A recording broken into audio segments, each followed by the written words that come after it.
And so several responses to Erhman, our book tells us, are in order at this particular point. Right? So why don't you walk us through the first one? So the first one is the ultimate test for the Bible's truthfulness can never be based on whether certain people like the answer to it. Right? Whoa, wait a minute. I can't say just that I don't like it and therefore it's wrong. Right. I can't say that. Right. And in fact, the Bible talks about how people don't like it. And that's the whole point of the reason why we have these issues. So God doesn't cease to exist just because Bart Ehrman doesn't like the answer God has given. So that there's in Hitchhiker's Guide to the Galaxy, there's the really funny joke that I like, very British. So we might not all laugh, and it's me telling it. But the philosopher goes up to God and says, "Ha, you do exist." And God says, "No, I don't." And the philosopher says, "Well, you do exist. I see you. And because you lied, you don't exist." And God pops out of existence. Wow. So okay, that's the philosopher killing God in a sense. Which Bart Ehrman doesn't quite seem to do here. So just because he says, "Well, I don't like that," doesn't mean that it kind of just hand waves the thing away. Yeah, good. So that's the first one. The second one is often Erhman wrongly casts the biblical explanations as absolutes, right? That must apply to every situation, and then he mocks the position for not corresponding to reality. Right? It doesn't apply to this situation, right? So, for instance, the Bible does not insist that punishment is the only reason that people suffer, right? The Bible doesn't say that, right? There are other reasons, right? In fact, one has only to read the Old Testament of Job to see how this simplistic view of suffering is corrected in Scripture, right? Yeah. So punishment isn't the only reason for suffering, right? There are various reasons, right? Job had one, the one that you gave last time, where you said that the wall falling on someone. What did they do? Or what about when Jesus talks about the man born blind, and his disciples say, "Who sinned, him or his parents?" Right? In other words, he's being punished for being born blind, and Jesus said, "Neither." Right? Well, hold on. I don't like that though. Yeah. So the Bible doesn't insist that punishment is the only reason that people suffer. Right. But sometimes it does. Hey. So the third critique that our authors kind of give here is that Erhman heavily critiques, even mocks the Christian position for saying that suffering and evil are at times a mystery, but then turns around to offer no alternative explanation of his own other than to say, all that is here is all that we have. Isn't that mystery too? Yeah, that seems to be a little mysterious to me. It's just, why is there evil and suffering in the world? Because there is. Well, okay, that's not satisfying to me then. For instance, Erhman writes, at the end of the day, one would have to say that the answer is a mystery. Okay, well, what's good for thee is not good for you. Yeah, wow. Yeah.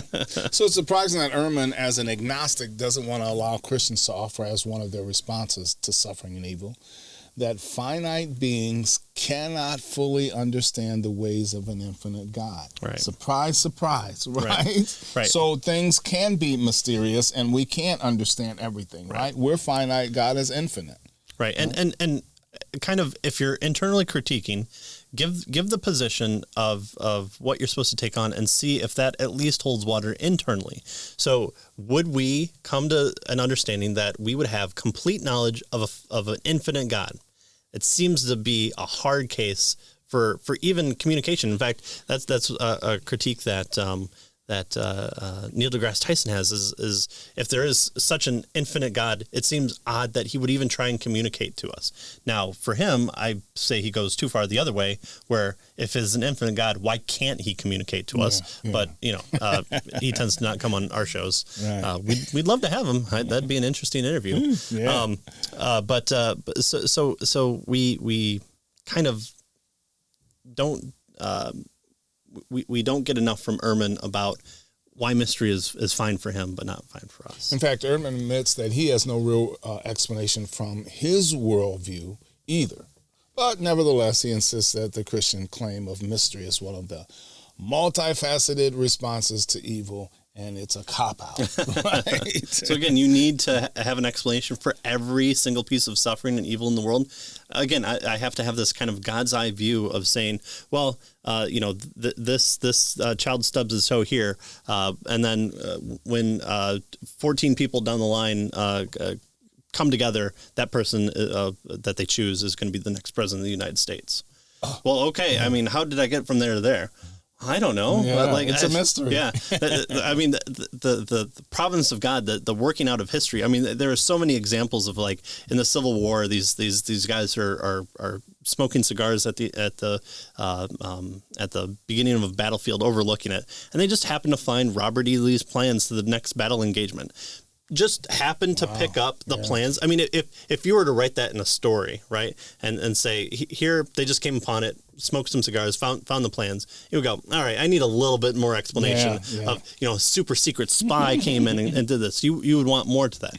But that's not just how history kind of happens. And so, we're just not, we don't have enough here to be able to speak to it. Good, yeah. So, and our authors tell us that the fact that suffering and evil are mysterious is part of any perspective that one adopts. Right? It's not just only the Christian perspective, right? Scripture gives true answers, yes, but the Bible doesn't tell us everything that we would like to know, right? So, there are some things that we don't know, probably some things that we can't know. Yeah. Right? Why did evolution choose this to be the designing trait? Can we know every single change? If you don't know, if you can't give me an unsatisfactory explanation for me, then evolution falls apart. Right. Well, okay, you wouldn't take that either. Fourth here is that Erhman fails to recognize the powerful impact the Christian doctrine of the Incarnation has on the discussion of evil and suffering. Yeah.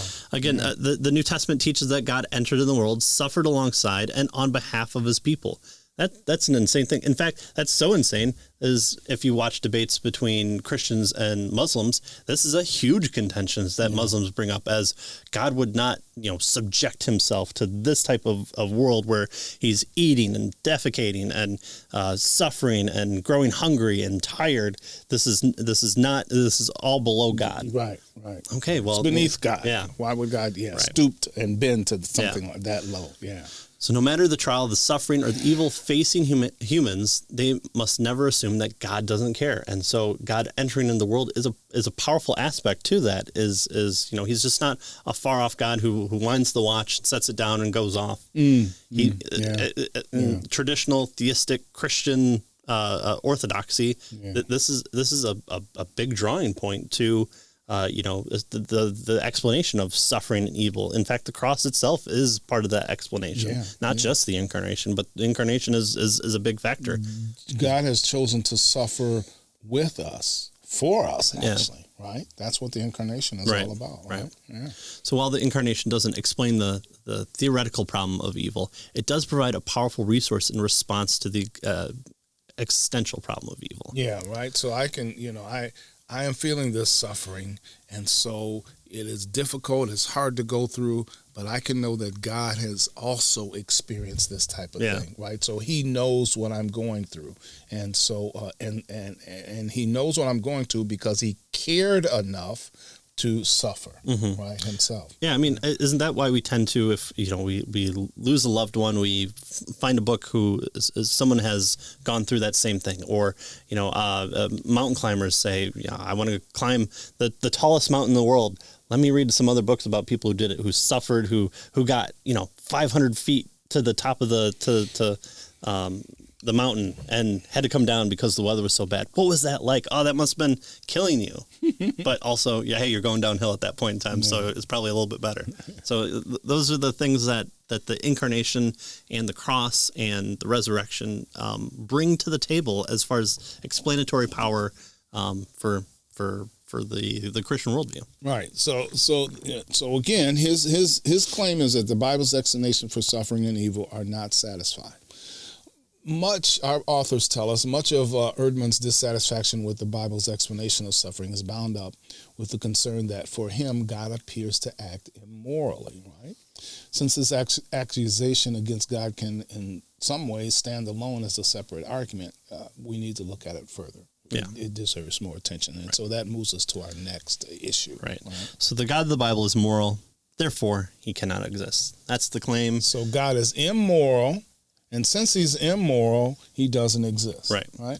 Which has a lot of problems. So God of the Bible means being, is a verb, to exist, is immoral, therefore he cannot exist. That seems like a contradictory. Yeah. Again, read Erhman's book. See if he comes to these things that the authors are presenting to us in a condensed fashion. See if he's talking about this. If he's using that, it seems contradictory to have that argument in and of itself. But they're going to respond to it. So what if I say that about you? You are an immoral person. You're immoral, therefore you don't exist. Yeah. Well, I mean, that's different because I don't have a sense of being the standard by which. Okay. All right. Yeah. All right. Fine.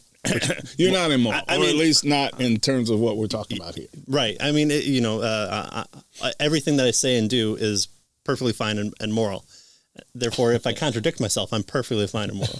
I don't wink out of existence. But my good thing my being doesn't affect my existence, I guess. Yeah. I'm glad I'm not God in that sense. That's right.